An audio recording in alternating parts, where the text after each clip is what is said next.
Good morning friends, welcome back to my channel Soni education point. अभी मैं आपके लिए लाया हूँ राजनीतिक शास्त्र के लघु उत्तरीय प्रश्न। पहला नंबर सवाल है कि मैड काऊ की घटना क्या है। मैड काऊ की घटना क्या है? तो मैड काऊ की घटना जो है कि जानवरों में महामारी फैलने की भारी दुष्प्रभाव का उदाहरण मैड काऊ है।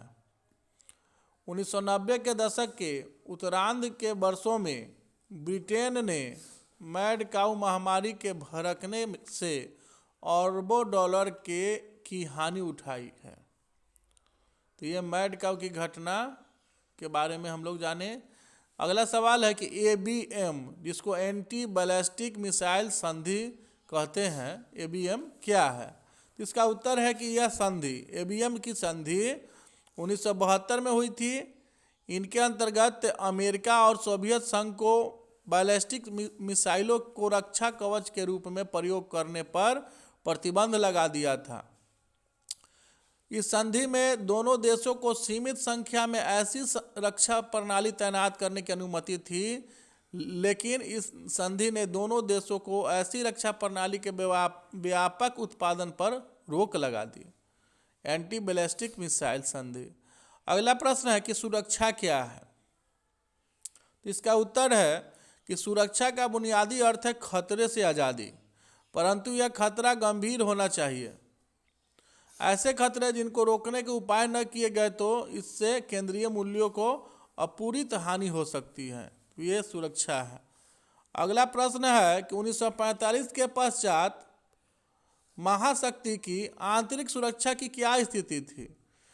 तो इसका उत्तर है कि 1945 के पश्चात अमेरिका और सोवियत संघ अपनी सीमा के अंदर एकीकृत और शांति संपन्न थे। अधिकांश यूरोपीय देश, विशेषकर ताकतवर पश्चिमी देशों के सामने अपनी सीमा के भीतर बसे समुदायों अथवा वर्गों से कोई गंभीर खतरा नहीं था। इस कारण इन देशों ने अपना ध्यान सीमा पार के खतरों पर केंद्रित किया। अगला प्रश्न है कि 9 स्वतंत्र देशों के सामने सुरक्षा की क्या चुनौती थी? 9 स्वतंत्र देश था, उसमें सुरक्षा की एक चुनौती थी। तो इस प्रकार है, इन देशों के आंतरिक भागों में अलगाववादी आंदोलन चल रहे थे। ऐसे में देश का बंटवारा का भय था। इन देशों को यह भी डर था कि कोई अन्य देश इन अलगाववादी आंदोलनों को हवा न दे दे, क्योंकि फिर पड़ोसी देश के साथ तनाव की स्थिति उत्पन्न हो जाती। इस प्रकार पड़ोसी देशों से युद्ध और आंतरिक संघर्ष 9 स्वतंत्र देशों के सामने सुरक्षा की सबसे बड़ी चुनौती थी। अगला महत्वपूर्ण सवाल है कि आतंकवाद का नाम आपने सुना होगा, टेररिस्ट का। आतंकवाद क्या है, इसके कुछ उदाहरण दीजिए। तो आतंकवाद का आशय राजनीतिक हिंसा से है, जो जानबूझकर या बिना किसी सहानुभूति के नागरिकों को अपना निशाना बनाता है। उदाहरण के लिए कि विमान अपहरण अथवा भीड़ भाड़ वाली जगहों जैसे रेलगाड़ी, होटल, बाजार या ऐसे अन्य स्थानों पर बम लगाना। अमेरिका में 9/11 की घटना भी इसी का उदाहरण है। अगला प्रश्न है कि आर्थिक वैश्वीकरण की हानियां बताइए।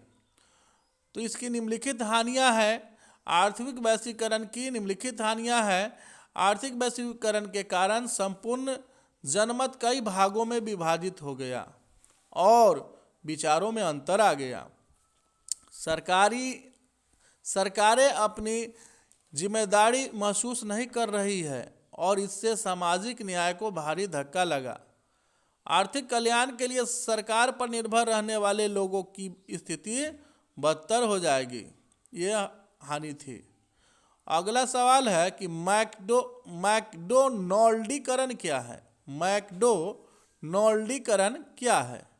तो इसका उत्तर है कि यह वह प्रक्रिया है जिसमें कोई राजनीतिक और आर्थिक रूप से प्रभुत्वशाली संस्कृति कम ताकतवर समाजों पर अपना प्रभाव छोड़ती है और विश्व वैसा ही दिखाई देता है जैसा शक्तिशाली संस्कृति से बनाना चाहती है। इसके समर्थक लोगों का मानना है कि विभिन्न संस्कृतियों अब अपने को प्रभुत्वशाली अमेरिकी ढर्रे पर ढालने लगी है। इससे विश्व की समृद्ध सांस्कृतिक धरोहर धीरे धीरे समाप्त हो रही है और संपूर्ण मानवता के लिए खतरा उत्पन्न हो जाता है। अगला महत्वपूर्ण सवाल है कि वर्ल्ड सोशल फोरम WSF का क्या कार्य है। तो इसका कार्य निम्नलिखित है।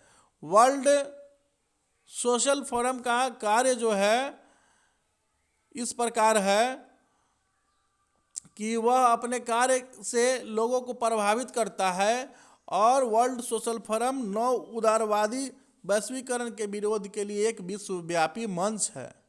इस मंच में मानवाधिकार कार्यकर्ता, पर्यावरणवादी, मजदूर, युवा और महिला कार्यकर्ता शामिल है।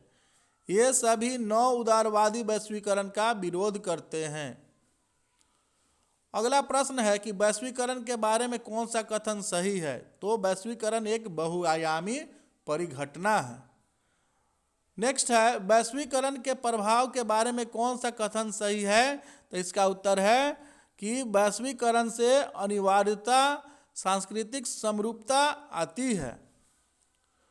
नेक्स्ट क्वेश्चन है कि वैश्वीकरण के कारणों के बारे में कौन सा कथन सही है। तो वैश्वीकरण का एक महत्वपूर्ण कारण प्रौद्योगिकी है। नेक्स्ट सवाल है कि वैश्वीकरण के बारे में कौन सा कथन गलत है। तो वैश्वीकरण के आलोचकों का तर्क है कि इससे सांस्कृतिक समरूपता आएगी। नेक्स्ट क्वेश्चन है कि विश्वव्यापी पारस्परिक जुड़ाव क्या है। इसके कौन कौन से घटक है। तो विश्वव्यापी पारस्परिक जुड़ाव जो है इसका अर्थ यह है कि विश्व के विभिन्न देशों और लोगों का एक दूसरे के निकट आना। वस्तुतः इस प्रक्रिया के कारण वैश्वीकरण का जन्म हुआ। आधुनिक युग में विभिन्न देशों की बढ़ती हुई आवश्यकताओं ने एक दूसरे से संबंध स्थापित करने के लिए विवश कर दिया। विश्वव्यापी पारस्परिक जुड़ाव के 4 घटक है। पहला है विश्व के एक हिस्से के विचारों का दूसरे हिस्से में पहुंचाना। दूसरा घटक है पूंजी का एक से अधिक जगहों पर जाना। तीसरा है वस्तुओं का कई देशों में पहुंचाना। और चौथा है वस्तुओं का व्यापार तथा बेहतर आजीविका की तलाश में विश्व के विभिन्न भागों में लोगों की आवाजाही। अगला सवाल है कि वैश्वीकरण में प्रौद्योगिकी का क्या योगदान है। तो वैश्वीकरण में प्रौद्योगिकी का योगदान निम्नलिखित है।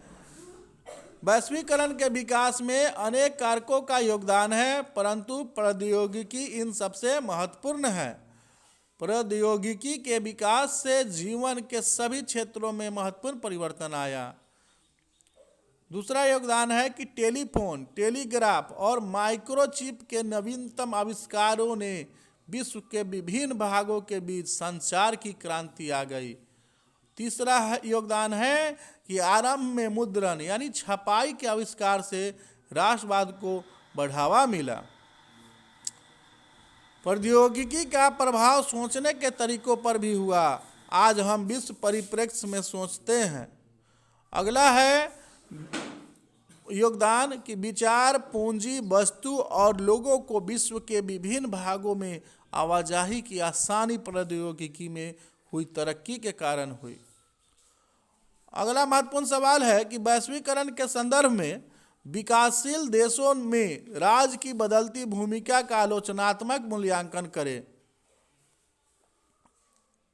इसका उत्तर है कि वैश्वीकरण के संदर्भ में विकासशील देशों में राज्य की बदलती भूमिका के विषय में विभिन्न विचार है। यहाँ 3 आधारों पर अध्ययन कर सकते हैं। पहला, राज्य की क्षमता में कमी।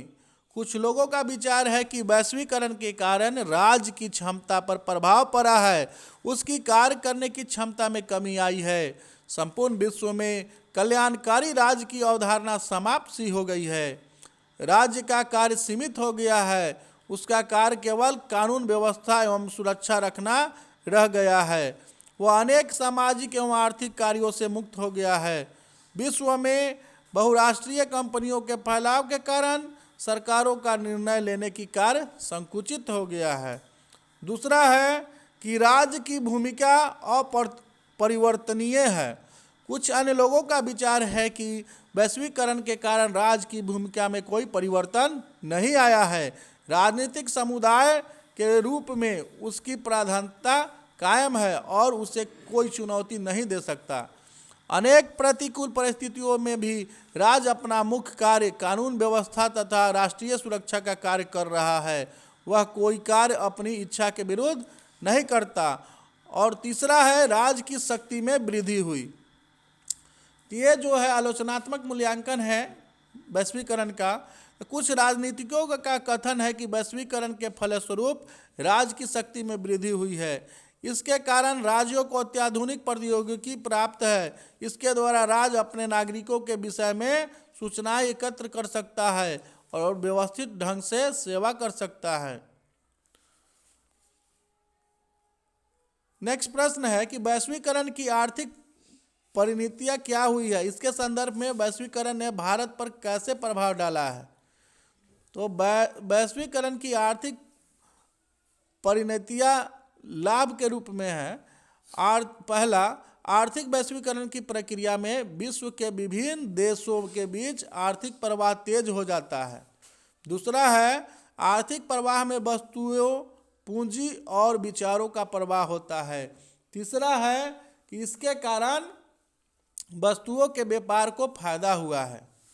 चौथा है, आर्थिक प्रतिबंध समाप्त होने के अनेक धनी देश विकासशील देशों में निवेश कर रहा है जिससे अधिक फायदा हो सके। और पांचवा है, वैश्वीकरण से इंटरनेट और कंप्यूटर से जुड़ी सेवाओं का विस्तार हुआ है। हानि के अर्थ में अगर हम लेंगे वैश्वीकरण का तो निम्नलिखित हानि है। विकासशील देशों का विकासशील देशों पर प्रभाव बढ़ रहा है। दूसरा हानि है, धनी और विकसित राष्ट्र संरक्षण की नीति अपनाई है और अपने देश में विकासशील राष्ट्र के लोगों और व्यापार को घुसने देना नहीं चाहते। तीसरा है कि वैश्वीकरण वस्तुतः पश्चिम की नीति है। वैश्वीकरण का भारत पर प्रभाव पड़ा जो है, यद्यपि भारत में वैश्वीकरण का स्वरूप पहले से है, परंतु 1991 में इसमें तीव्रता आ गई। इसके कारण भारत की वित्तीय स्थिति में सुधार आया है और आर्थिक दृष्टि पर दर वृद्धि हुई है। विभिन्न आर्थिक क्षेत्रों में विदेशी निवेश और व्यापार को बढ़ावा मिला है। और अगला प्रश्न है कि आप इस तर्क से सहमत हैं कि वैश्वीकरण से सांस्कृतिक भिन्नता बढ़ रही है। जी हाँ, यह सर्वथा सही है। वैश्वीकरण से सांस्कृतिक विभिन्नताओं को बढ़ावा मिला है जो निम्नलिखित है। पहला है, वैश्वीकरण का प्रभाव हमारे रहन सहन, वेशभूषा, खान पान और विचारों पर पड़ा है। दूसरा है कि अब हमारी पसंद वैश्वीकरण से निर्धारित होती है। इससे यह भय बना हुआ है कि इससे संस्कृति को भी खतरा उत्पन्न हो सकता है। तीसरा है कि वैश्वीकरण सांस्कृतिक समरूपता लाने का प्रयास करता है। ऐसे में संस्कृति में परिवर्तन सुनिश्चित है। और चौथा है, विश्व संस्कृति के नाम पर विभिन्न देशों में पश्चिमी संस्कृति थोपने का प्रयास किया जा रहा है। इस प्रकार हम सहमत हैं कि वैश्वीकरण से सांस्कृतिक विभिन्नता बढ़ रही है। तो मित्रों, यह लघु उत्तरीय प्रश्न महत्वपूर्ण लघु उत्तरीय प्रश्न है राजनीतिक शास्त्र विषय के। इसको आप सुने, देखें और इसका लाभ उठाएं। धन्यवाद।